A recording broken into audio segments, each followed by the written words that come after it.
บายดีสวัสดีบรรยากาศพี่น้องยามค่ำๆพี่น้องวันนี้นะเดี๋ยวนี้ค่ำเราได้พี่น้องในเวลา7:30พี่น้องเนาะเวลา7:30แล้วพี่น้องอยู่ตลาดเข้มของหรือว่าตลาดกลางคืนพี่น้องเลยแมนมาร์เก็ตในพี่น้องแมนเรื่องบรรยากาศยามค่ำๆตรงกันพี่น้องกะโดนเติบที่ห้างบริมาเนาะตลาดเราเข้มของห้างบริมาโดนเติบพี่น้องไซส์เดียวพี่น้องไซส์เดียวก็เฟียวได้ นี่เป็นสัญลักษณ์เลยพี่น้องเลยแมนทางบริมาโดนเตอร์พี่น้องนี่ก็เอามาถ่ายให้ทุกคนในส้มเนาะเมื่อกี้นี่ไปซื้อเครื่องนิดนึงพี่น้องซื้อเครื่องราคาตั้งจากซื้อเครื่องซื้อของราคามาฮีพี่น้องวันนี้นี่ไปซื้อหัวใจสร้างพี่น้องนำคนหูจักพี่น้องน้องอายเนาะอะไรพี่น้องวันนี้เป็นมื้อวันจันทร์นะพี่น้องเป็นมื้อวันจันทร์วันที่3พี่น้องวันที่3เดือน3พี่น้องปี2025พี่น้องแสนอุตสาหเบาแก้วพี่น้องเลยเขาว่าสิมาซื้อเครื่องกับบริมาพี่น้องแมนขึ้นมาสิมาซื้อเครื่องอยู่บริมาจอยพี่น้องวันนี้นะแมนเมื่อนานลงมาซื้อเครื่องซื้อของพี่น้องเลยซื้อเครื่องซื้อของไหนพี่น้องอันนี้ก็ขายเกิร์ฟพี่น้อง เกิร์ฟก็น่าจะได้ขายดีก็นั่นพี่น้องแมนเบิ่งพี่น้องเลยโอ้โซนนี้ก็หลายเนาะคนพี่น้องเขาจะไปโซนนี้พี่น้องโซนนี้คือว่าคนหลายพี่น้องโซนนี้เนาะรถเขาจอดอยู่ใกล้ๆพี่น้องอยู่หุ่นไกลแห้งแล้วรถเขาจอดพี่น้องแสบดูสาวเบาแถวพี่น้องซื้อเครื่องซื้อของนำกันเด้อเมื่อกี้นี้ก็เจอหมู่เจอคู่หลายพี่น้องคือขี่เขาเจ้ามาเนาะตลาดกลางคืนอย่างไรพี่น้องแมนเบิ่งพี่น้องพี่น้องเลยมักเครื่องจะได้ก็เรียกเอาห่อตามอัธยาศัยพี่น้องมีเงินบ่ อันนั้นคือประธานหนึ่งสิมีเงินบ่พี่น้องมีเงินก็ซื้อบ่มีเงินก็ซื้อเนาะขนาดจะมากเอาโดนพี่น้องบ่ต้องบ่หลายอย่าห่างพี่น้องสร้างกระแสพี่น้อง เจ้ามากแล้วจานรถแม่นง่ายๆเนาะต้องขึ้นลายพี่น้องแม่ขึ้นลายมันสิยิงสิยาวเสียเวลา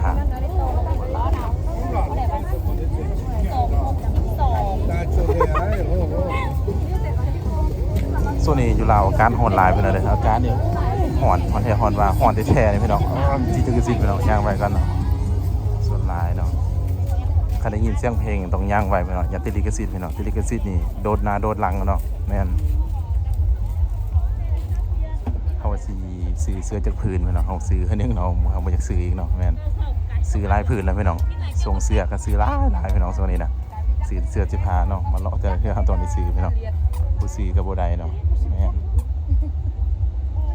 เฮาว่าตะกี้เฮาว่าสิมา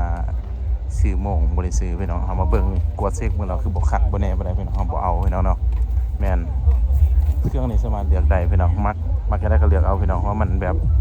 จะได้แบบมันจังได๋วะง่ายๆนะพี่น้องแม่น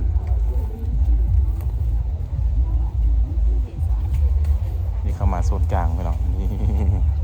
เข้ามาโซนกลางพี่น้องโซน3-4แยกพี่น้องคนหลายเลย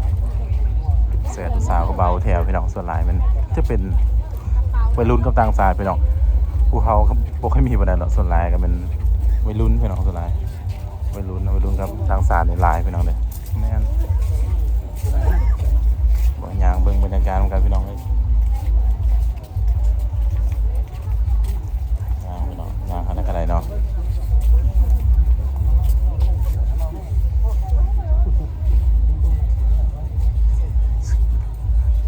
เครื่องก็มีแต่เครื่องงามๆพี่น้องเลยเครื่องมีแต่เครื่องงามๆสมานแบบเลือกได้เห็นบ่มีแต่เครื่องงามๆเด้มาซื้อนะพี่น้องเนาะซื้อน้ำกันงามกับรถอยู่ให้เข้มข้นในการสไลด์จะมาจัดงานตลอดพี่น้องมีงานหลายส่วนหลายเนาะ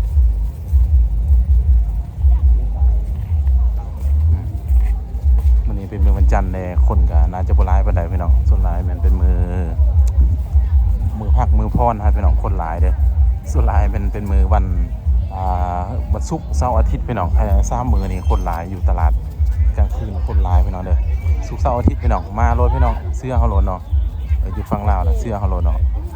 เพราะว่าอีกอย่างก็เป็นท้ายเดือนเด้แห้งหลายพี่น้องคนแม่นช่วงท้ายเดือนนี้เงินเดือนออกนี่แห้งคักพี่น้อง ซื้อเครื่องแล้วพี่น้องซื้อเสื้อผ้าด้วยพี่น้องนี่พี่น้องโอ้ จากพี่ลูกจูงแค่หลานพี่น้องมาเลาะมาลินพี่น้องแม่นมักซื้อเกิบกับซื้อเกิบพี่น้องบ่ซื้อหยังกับบ่ซื้อแม่นใส่ชีวิตนี่มันจะง่ายพี่น้องแม่นสบายสบาย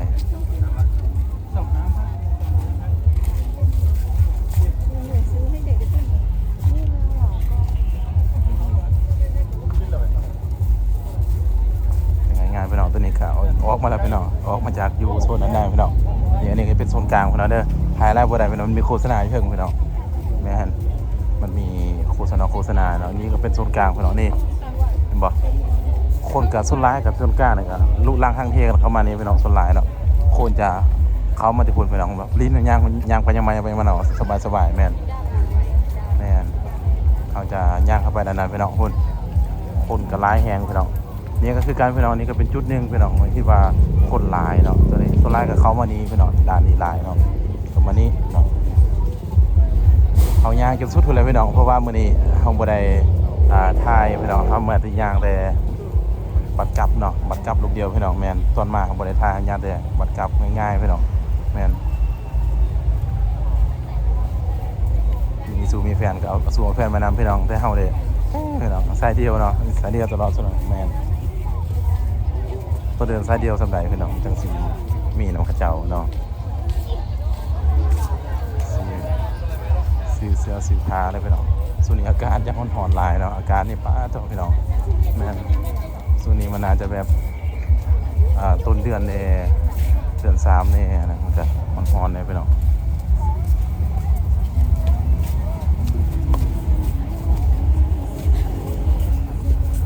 น้องคนกำลังไล่กันเข้ามาพี่น้องแม่นกำลังเข้ามาหลายตัวอย่างมาส่วนอันนี้พี่น้องแม่นใครแต่เปิดพัดลมกับใครแต่เปิดพัดลมอยู่บ่ได้พี่น้องอากาศมันร้อนหลายพี่น้องยันจะติดลิขสิทธิ์กับมันน่ะเนาะ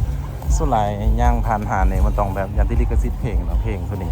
ลิขสิทธิ์มันหลายพี่น้องแม่นพี่น้องวันนี้เป็นมือวันที่3แล้วพี่น้องวันที่3เดือน3พี่น้องคนอย่างไรให้เขาคือเดิมเบิ่งพี่น้องหลังๆมาโอ้พี่น้องส่วนนี้จะเป็นทางหน่อยบ่คือว่าล้นๆเลยพี่น้องนี่นะ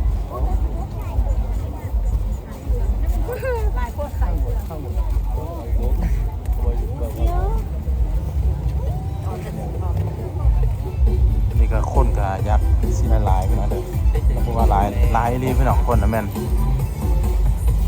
ลายแห่ลายว่าพี่น้องเห็นบ่นะจะไปหาซื้อเครื่องซื้อของพี่น้องแม่นมันการสิง่ายกว่านี้แม่น